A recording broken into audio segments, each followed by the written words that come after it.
नपाएकी आमा, मेरो कोख रित्तियो, मेरो बुढेसकालको सहर, मेरो लट्ठी भाँचियो। ठिकै छ, तर मेरो इसान गयो।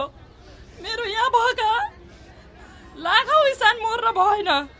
मलाई न्याय दे सरकार, मलाई न्याय दे। सत्य तथ्य के हो छानबिन गर, दोषीलाई कारबाही दे, मेरो छोरालाई न्याय दे।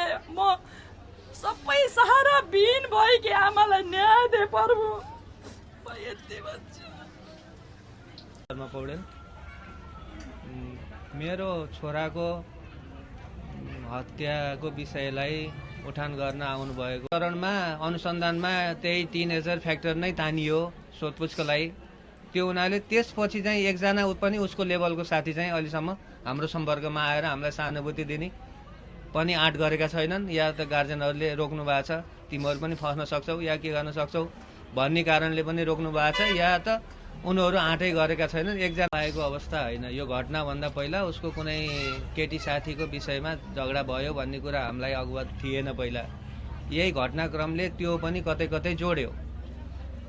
अनि त्यो जोड्दै गर्दा झगडा गेट बाहिर, स्कुलको गेट बाहिर चाहिँ सामान्य झगडा भएर सामान्य मुकामुकी या धकेला धकेल भएको थियो रे।